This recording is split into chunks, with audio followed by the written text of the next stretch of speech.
Hello and welcome. I'm Sima Katauka and you are watching NewsX World. Let's take a look at some of the top stories. Trump's administration has frozen $26 billion in funding across Democratic states amid the government shutdown that has left 750,000 federal workers without pay. The U.S. Energy Department has also canceled $7.6 billion in climate projects, escalating partisan tensions as the Senate again failed to pass a stopgap measure. Israeli forces have stopped 13 boats from the Global Sumud Flotilla while 30 other boats continue towards Gaza. The interception by Israel has sparked global outrage as Turkey condemned it as an act of terror, while Colombian president responded by expelling Israel's diplomatic delegation and terminating a free trade deal with Israel. Ukrainian President Volodymyr Zelensky has accused Russia of using over 20 drones to strike near Chernobyl and of failing to fix crucial power lines to the Zaporizhzhia nuclear power plant, while the Kremlin claimed it is working to restore them. The United States will provide Ukraine with intelligence on long-range energy infrastructure targets inside of Russia, and it is urging NATO allies to do the same. The move marks President Donald Trump's first major policy shift in support of Kyiv, as Washington also considers sending long-range Tomahawk missiles. Pharmaceutical giant Pfizer has sealed a deal with U.S. President Donald Trump to lower U.S. prescription drug prices to levels charged in other developed nations. In exchange for tariff relief, the agreement lifted Pfizer shares by over 6%, with Trump announcing that other pharma companies are expected to follow. G7 finance ministers have vowed to target countries and companies which are still purchasing Russian oil and have agreed on trade measures to cut Russian revenues. Rescuers in Indonesia are racing to dig a tunnel to save 59 people, including mostly students who are still trapped under a collapsed school after 4 days, despite the risk of further rubble collapse. Local authorities have mobilized emergency teams in a desperate effort to prevent a mass casualty tragedy. 2 people were killed when police opened fire on a crowd attempting to storm a police station in southern Morocco amid nationwide protests over corruption and inequality. More than 400 people have been arrested and nearly 300 injured during the nationwide unrest, which has been driven by the new Gen Z 212 movement. The United States has officially entered a government shutdown after Congress failed to reach a funding deal by the midnight deadline on September 30th. The deadlock in U.S. Congress stems from partisan disagreements over federal spending, foreign aid, and health insurance subsidies.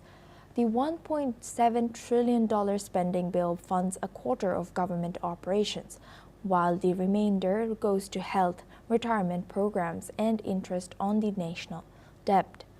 Approximately 900,000 federal employees have been furloughed, with another 700,000 employees working without pay. Additionally, essential services like Medicare, Medicaid, TSA, and Amtrak remain operational, but the White House warns layoffs could start just 2 days. Let's listen into what the White House had said about the imminent layoffs.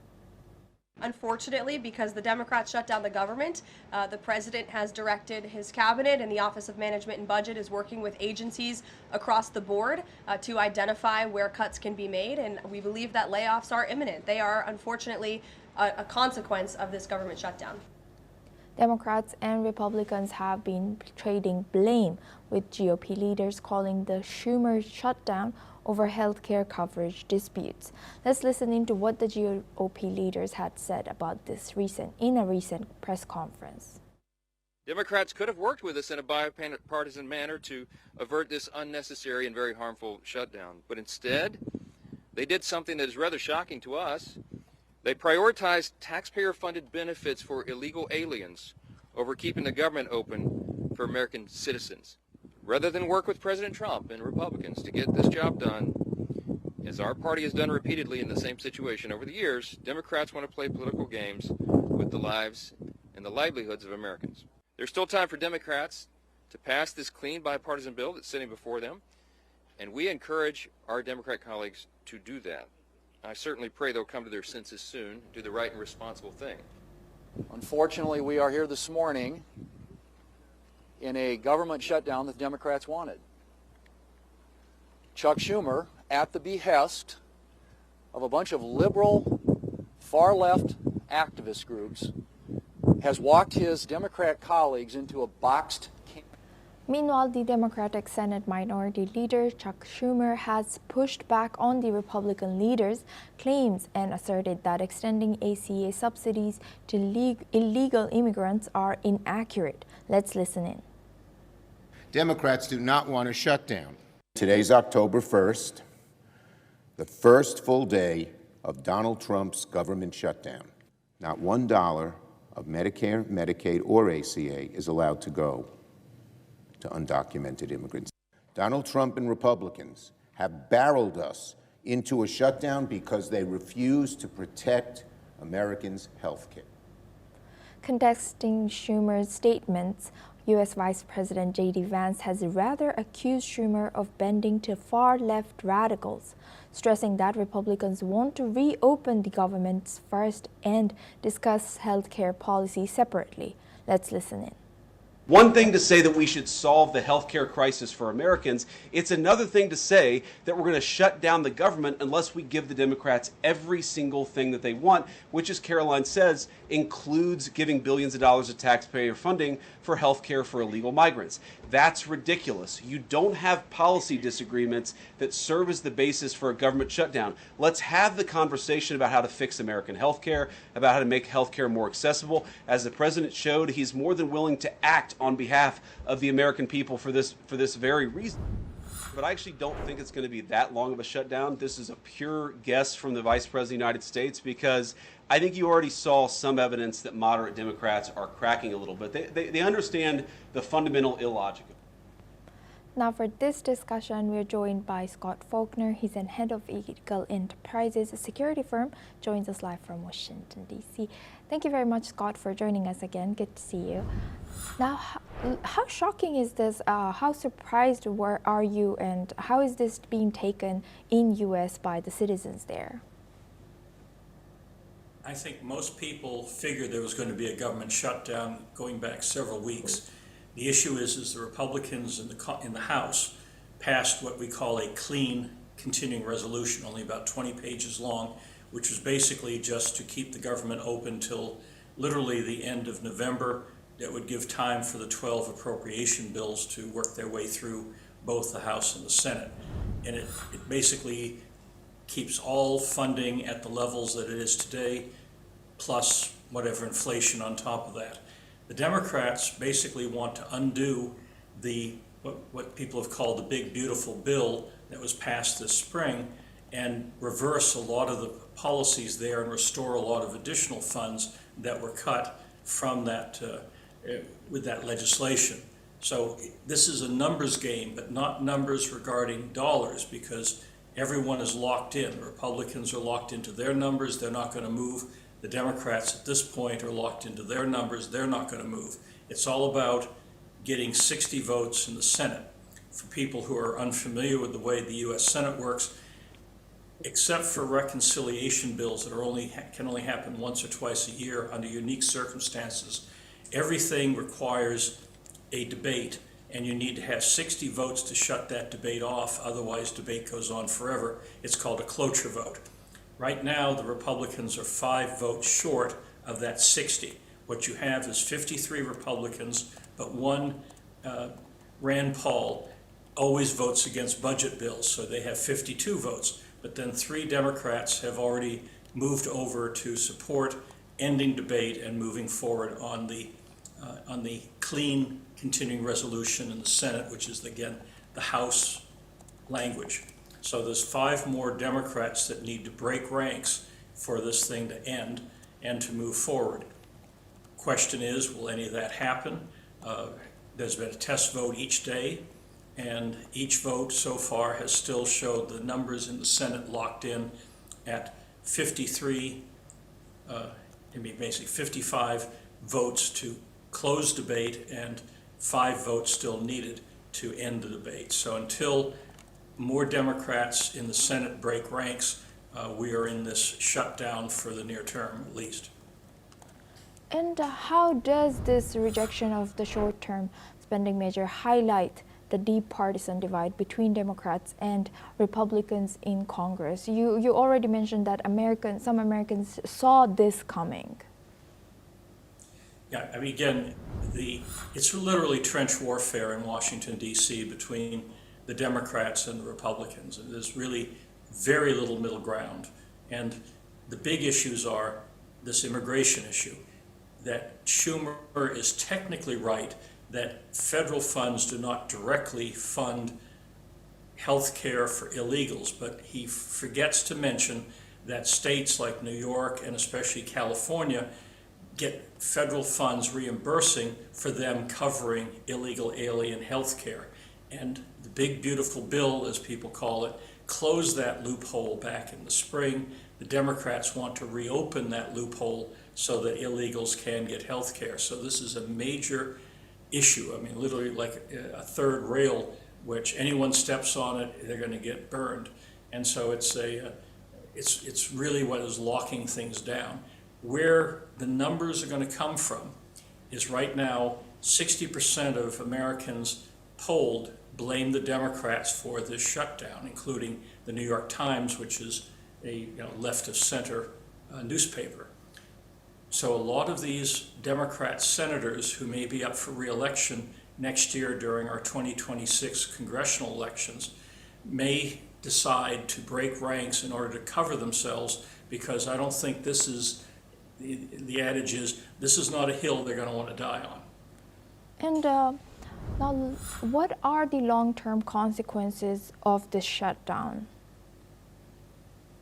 The key is that October 8th, the federal government pays everyone every 2 weeks. The next payroll comes out October 8th. So between now and then, if the shutdown is resolved, nothing really happens. I mean, museums are closing, people have been sent home, other people are basically working without pay at the moment. But until we pass the October 8th payroll deadline, not that much really changes. If we go past that, then we start to get into people not getting paychecks and having to be reimbursed later, and that becomes very expensive and sometimes complicated. The last major, that's why most shutdowns, and there's been many of them over the last 20 years, usually get resolved in 2 or 3 days, but the House is out because of Yom Kippur, and so they're out until next Tuesday. The other issue is that the last major fight, which happened during the Trump era in 2018, went 35 days. And then there's been several others that have gone 12 days, 18 days. So there's been long shutdowns before. 35 days is the longest in the last 20, 30 years, and that was again in 2018. When you go that long, you're getting into projects, you're getting into contracts, and you're getting into really stretching resources. And so we're going to see what kind of political pressure is going to be put mostly on the Democrats, because Republicans are not going to budge on this. I think they have the upper hand. Right. With that, I would like to thank Scott Faulkner for joining us and sharing that insight all the way from States. Thank you very much. Now we move on to our next news. Looking at Middle East, in a post on X, Israel's foreign ministry has said that Israel has halted vessels from the Global Sumud Flotilla bound for Gaza, which is aimed to break Israel's blockade of the Palestinian territory and to give them aid. Israel has said that several vessels have been safely stopped. The ministry has added that Greta and her friends are safe. They've also released a video of Greta Thunberg alongside several masked and armed military personnel. The tracker for the Global Sumud Flotilla has showed that several vessels have been intercepted by Israeli forces en route to Gaza. According to the tracker, 13 boats have been intercepted. Swedish climate campaigner Greta Thunberg, Nelson Mandela's grandson Mandela, and Brazilian human rights activist Diego Avila were said to be on the Alma, one of the intercepted boats. Meanwhile, the move has met with international backlash. Colombian President Gustavo Petro has expelled all remaining Israeli diplomats in the country over the flotilla's interception. Turkey's Foreign Affairs Ministry has also accused Israel of an act of terrorism over the interceptions. Brazilian Foreign Minister Mauro Vieira has also expressed concern for the 15 Brazilians aboard the Gaza-bound flotilla. Let's listen into what he has said. Eu queria dizer que nós temos a preocupação com 15 brasileiros que estão a bordo da Flotilla da Paz, inclusive uma deputada federal, a deputada Luiziane Lins, e uma vereadora também. E estamos preocupados, o governo brasileiro expressou diretamente ao governo de Israel e tomamos várias iniciativas de condenar essa tentativa. Já houve uma primeira tentativa de ataque e nós chamamos a atenção, inclusive, do governo de Israel, dizendo que eles são responsáveis pela segurança das pessoas que estão nessa flotilha. The move has also prompted a response from Hamas. The group has called the interception of the flotilla a crime of piracy and maritime terrorism against civilians. Hamas has also urged the international community to denounce Israel's move. Meanwhile, protests have erupted across the world. In Italy, Argentina, Turkey, Greece, and among many other nations, protesters have demanded the release of activists detained by Israeli forces. Protesters have also described the flotilla mission as a non-violent and humanitarian one. Let's listen into what some of the protesters have said. Bueno, embarcamos casi un mes, llevamos ayuda humanitaria, fuimos tildados de terroristas por Netanyahu. Es una flotilla no violenta, no tiene armas, llevamos medicamentos, alimentos, suero para salvar vidas. De manera que ese grito global en apoyo al pueblo palestino y condenando al genocidio israelí ya ha tenido un triunfo extraordinario. Es absolutamente injusto porque son personas civiles que están intentando llevar ayuda humanitaria a un país ocupado, un país sitiado que está muriendo de hambre y bajo los escombros y en los ojos de todo el mundo y nadie hace nada. Now for this discussion, we're joined by Professor Rohan Gunaratna. He's an international security expert, joins us live from Ankara. Thank you very much, Professor, for joining us again. Good to see you. Now, how did these international responses to Israel's interception of global flotilla reflect border geopolitical dynamics now? Asuma, it's very good to see you. So there are two significant developments. One is those people who are supporting the flotilla and their nationals are in that flotilla. Second is those who do not like this kind of protest activities because the Gaza conflict is a challenge in the Middle East, but they don't want the developments in the Middle East to come to their countries and create another conflict. So those nationals who are on board the flotilla, those governments have expressed an opinion against Israel for intercepting. Similarly, groups such as Hamas, that is still holding hostages, they have also expressed an opinion. In fact, Hamas has made a statement in support of the flotilla. But what is important to understand is that Israel has created a naval blockade because Israel is determined to dismantle Hamas that staged a brutal terrorist attack in October of 2023. And that coastline needs to be better protected by Israel to prevent the supply of weaponry and other material for terrorist entities. But certainly the president of Colombia and the government of Colombia has now closed down the Israeli mission and expelled Israeli diplomats. There are other missions that are likely to do it, but of course Israel will have to fight because Israel has all the right to fight to secure its nationals who are being held by Hamas in Gaza. So during this period, there's a lot of public opinion that is being influenced by Hamas, because I have seen in the social media very significant input of Hamas content, and including Hamas official statements that is shaping the thinking of the public opinion in the Western world. And that is why there's significant support, especially among the youth, for the developments in Gaza. Yes, Professor, you bring up a great point. So in that, in what ways can this framing of the flotilla, especially by young people around the globe, as non-violent and humanitarian, challenge or reinforce the legal, moral arguments that are made by both Israel and Hamas? It is a controversy. Controversy means there are two sides to the story.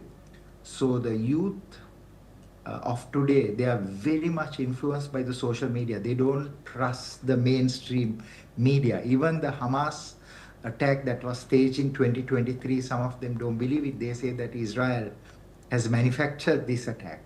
So they are largely, the youth and the children of today are largely influenced by what is in the social media. And the social media has a narrative that is very anti-Israeli, anti-Jewish, and also against national security, against terrorism.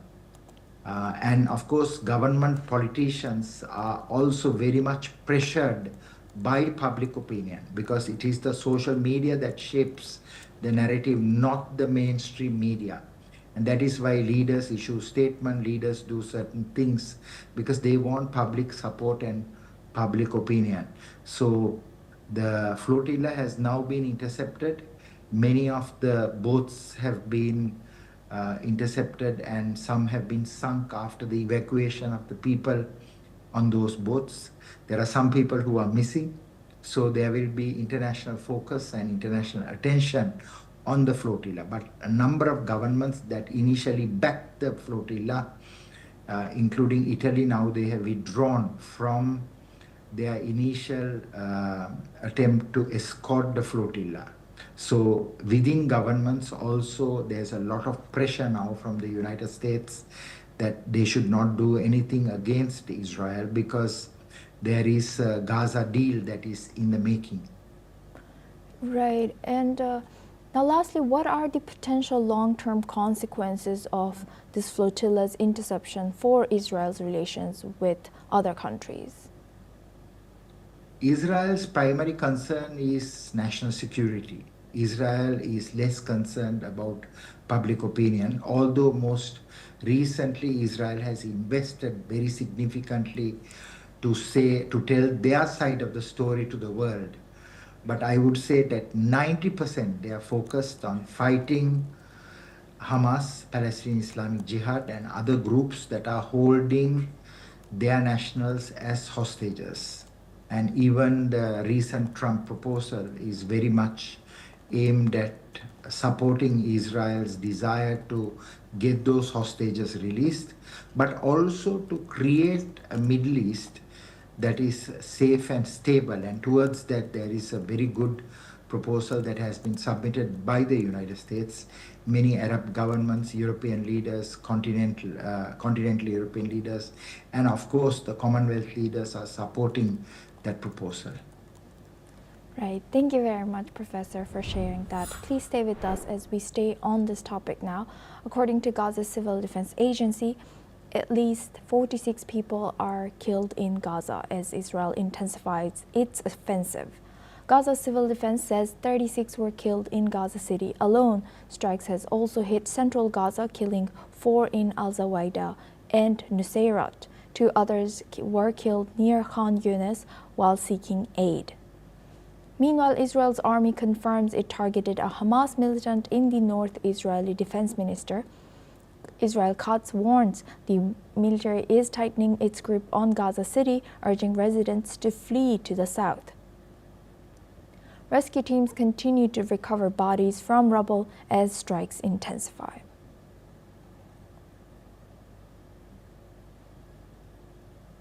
Now we move on to our next news. The United Nations has said that 103 civilians have been killed in Lebanon since the November ceasefire with Israel. The UN Human Rights Office urges renewed efforts for a lasting truce. Rights Chief Volker Turk warns strikes continue to devastate residential areas and threaten UN peacekeepers.